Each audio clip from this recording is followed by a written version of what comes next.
오늘도 말씀과 기도로 이 자리에 오신 분들을 환영합니다. 6월 24일 고린도전서 15장 1절로부터 11절 내가 받아 전한 복음. 지금부터 본문을 읽겠습니다. 형제들아, 내가 너희에게 전한 복음을 너희에게 알게 하노니 이는 너희가 받은 것이요 또 그 가운데 선 것이라.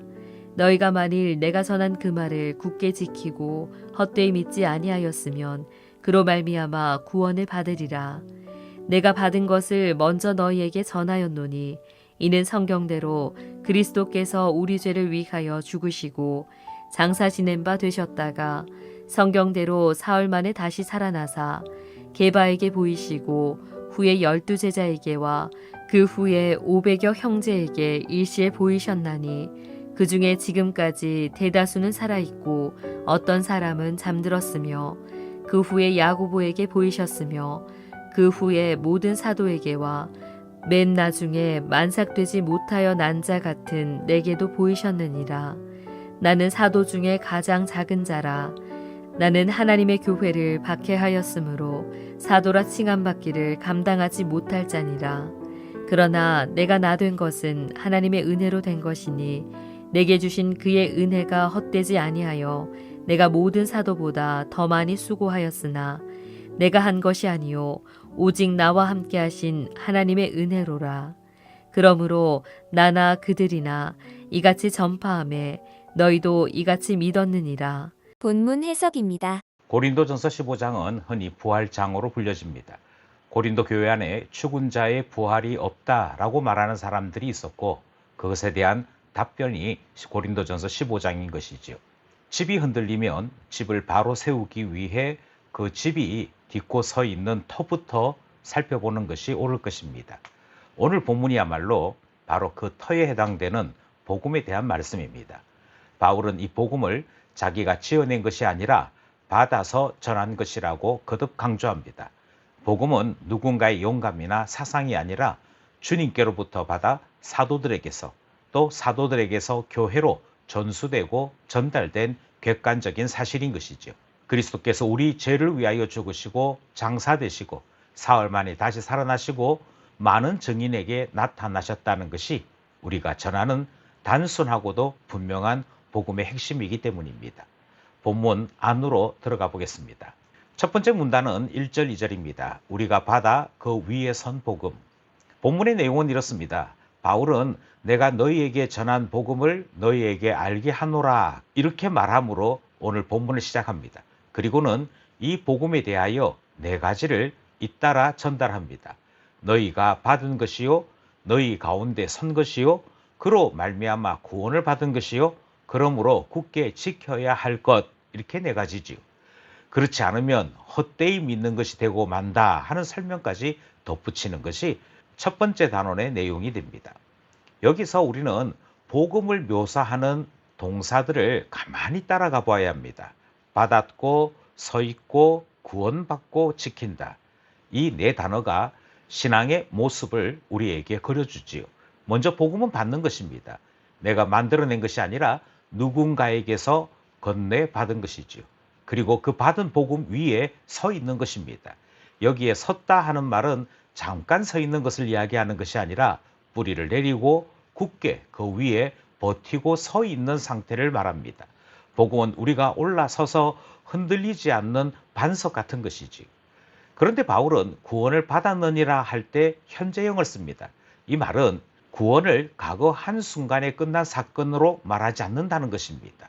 지금도 진행되고 있는 것으로 말하고 있는 것이지요. 그 진행되는 구원에는 한 가지 조건이 붙습니다. 굳게 지키면 받은 복음을 놓치지 않는 것, 그것이 중요한 것을 강조합니다.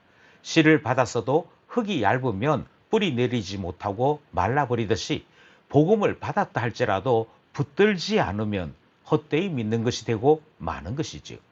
받은 것으로 끝이 아니라 붙드는 데까지 가야 한다. 이것이 첫째 단원이 주는 경고이자 권면입니다. 둘째 단원은 3절로부터 8절입니다. 성경대로 죽고 다시 살아나신 그리스도. 둘째 단원의 내용을 살펴보면 그는 내가 받은 것을 먼저 너희에게 전하였노니라고 말을 합니다. 가장 중요한 것을 맨 앞에 둔 것이지요. 그리스도께서 우리 죄를 위하여 죽으시고 장사되시고 사흘 만에 다시 살아나시고 게바에게 보이신 후 12제자에게 또 500여 형제에게 야고보에게 모든 사도에게 마지막으로 바울 자신에게도 나타나셨다 하는 사실을 전달합니다. 3절과 4절은 신약에서 가장 오래된 신앙 고백의 형태로 전달되고 있습니다. 바울이 회심한 지 얼마 되지 않아 이미 교회가 외우고 있던 복음의 요약이기도 합니다. 그 구조가 대단히 정교합니다. 죽으시고 장사되시고 다시 살아나시고 나타나셨다. 여기에서 장사되었다는 말은 죽음이 진짜였다 하는 것을 못 박는 표현입니다. 나타나셨다는 것은 부활이 진짜였다 하는 것을 증언하는 것이지요. 가사 상태가 아니라 정말로 죽으셨고 환상이 아니라 정말로 살아나셨습니다. 두 번 반복되는 한마디에 주목해야 합니다. 성경대로, 죽으심도 성경대로, 다시 살아나심도 성경대로라고 밝히고 있습니다. 그리스도의 십자가 부활은 갑작스러운 사고나 우연으로 일어난 일이 아닙니다. 구약 전체가 오래도록 가르쳐 온 일이 마침내 이루어진 것이지요. 이사야 53장이 예언한 고난받는 종, 시편 16편이 노래한 썩지 않을 거룩한 자에 대한 것, 그 모든 약속이 한 분 예수님 안에서 성취되는 것을 우리는 복음이라고 말하는 것이지. 그러니 복음은 돌발이 아닙니다. 구속 역사의 완성이다 하는 사실을 본문이 우리에게 가르치고 있습니다. 그리고 바울은 증인들을 길게 열거합니다. 특히 500여 형제에게 일시에 보이셨고 그 중에 지금까지 대다수는 살아있다 이렇게 말하는 부분을 주목해야 합니다. 이것은 사실상 믿기지 않거든 가서 직접 물어보라 하는 또 다른 표현인 것이지요. 부활은 밀실의 신비로운 체험이 아니라 수백 명이 함께 목격하고 검증한 역사적 사실이다. 이 사실을 우리에게 소개하고 있는 것입니다. 우리 신앙은 막연한 느낌이 아닙니다. 또 그렇겠지 하는 기대감도 아닙니다. 빈 무덤과 살아있는 증인들 위에 서 있는 확실한 사실, 그것이 복음이다 말하고 있는 둘째 문단 살펴보았습니다. 마지막 셋째 문단은 9절로부터 11절입니다. 나된 것은 하나님의 은혜로. 마지막 단원의 내용이 이렇습니다. 증인들의 목록 끝에 자기 이름을 올린 바울이 거기서 한 걸음 더 들어갑니다. 자신을 만삭되지 못하여 난 자 같다라고 표현합니다. 또 사도 중에 가장 작은 자다라고도 표현합니다. 하나님의 교회를 핍박했기 때문에 사도라 불릴 자격조차 없는 사람이라고도 표현합니다. 그러나 바로 그 본문에서 그는 복음의 정수를 고백합니다.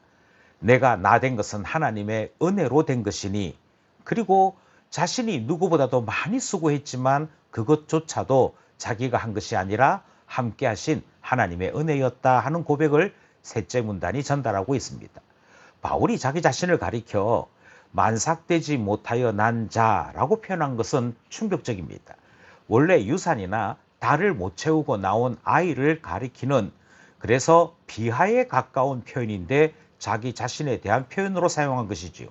다른 사도들은 예수님과 3년을 동행했지만 바울은 교회를 핍박했던 박해자였기에 자기 자신을 미워하지 않습니다. 과거를 포장하지 않습니다. 도리어 정직하게 드러내지요. 그런데 그 솔직함이 도리어 은혜를 더 빛나게 만듭니다. 내가 나된 것은 하나님의 은혜로 된 것이니, 이 한 문장이 본문 전체의 절정입니다. 바울의 정체성도 그의 사도직도 그가 수고한 모든 것도 다 은혜에서 나왔다라고 고백하는 것이기 때문이지요. 특히 마지막 고백이 압권입니다.